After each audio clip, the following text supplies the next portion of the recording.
I'd like to show some images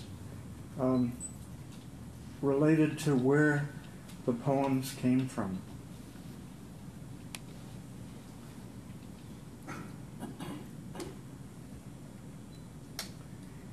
The basic approach to Gustaf's house was through the small hamlet of Les Maquignons, which you can see on the right-hand side here.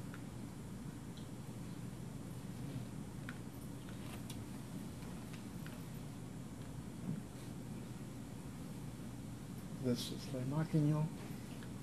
You actually had to then circle this often vineyard to get to his house here. Another view as we get closer to the house, again from the access road, and what's added to this image is the cabanon, his downtown office, off to the right.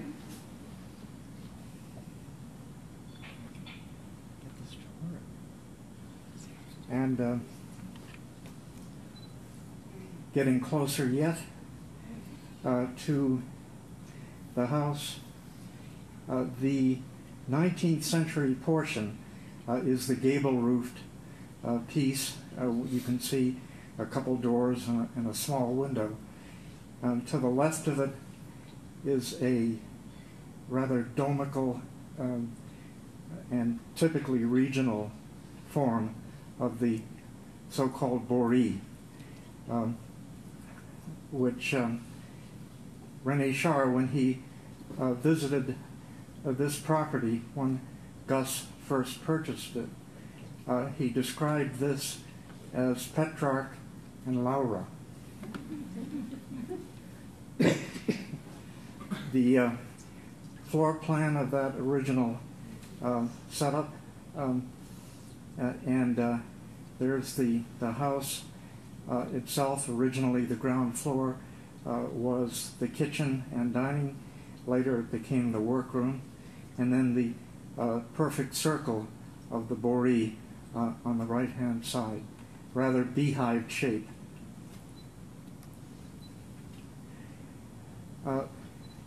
The cocoonery or barn apparently represents a very typical Provençal country house form, which could be described as the bastidon.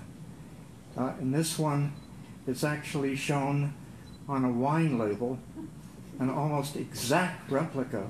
This is a quote from Gus's letter to me, an exact replica of ours. Nice to know one is living in a prototype.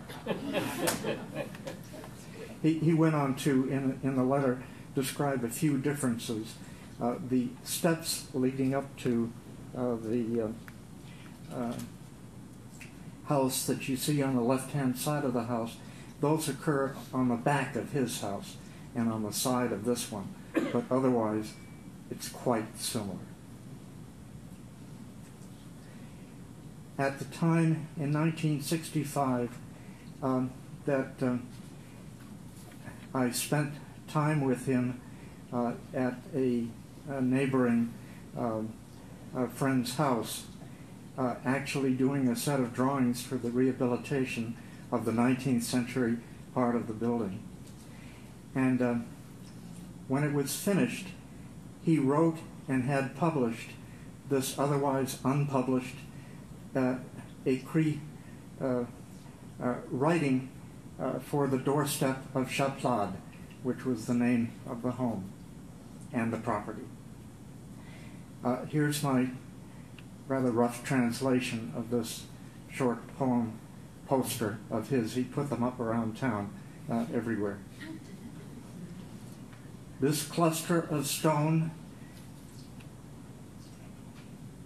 inhabited by storms, bees, and an ever-present nostalgia, was rebuilt by 4 masons and 2 brothers during the harvest of 1965.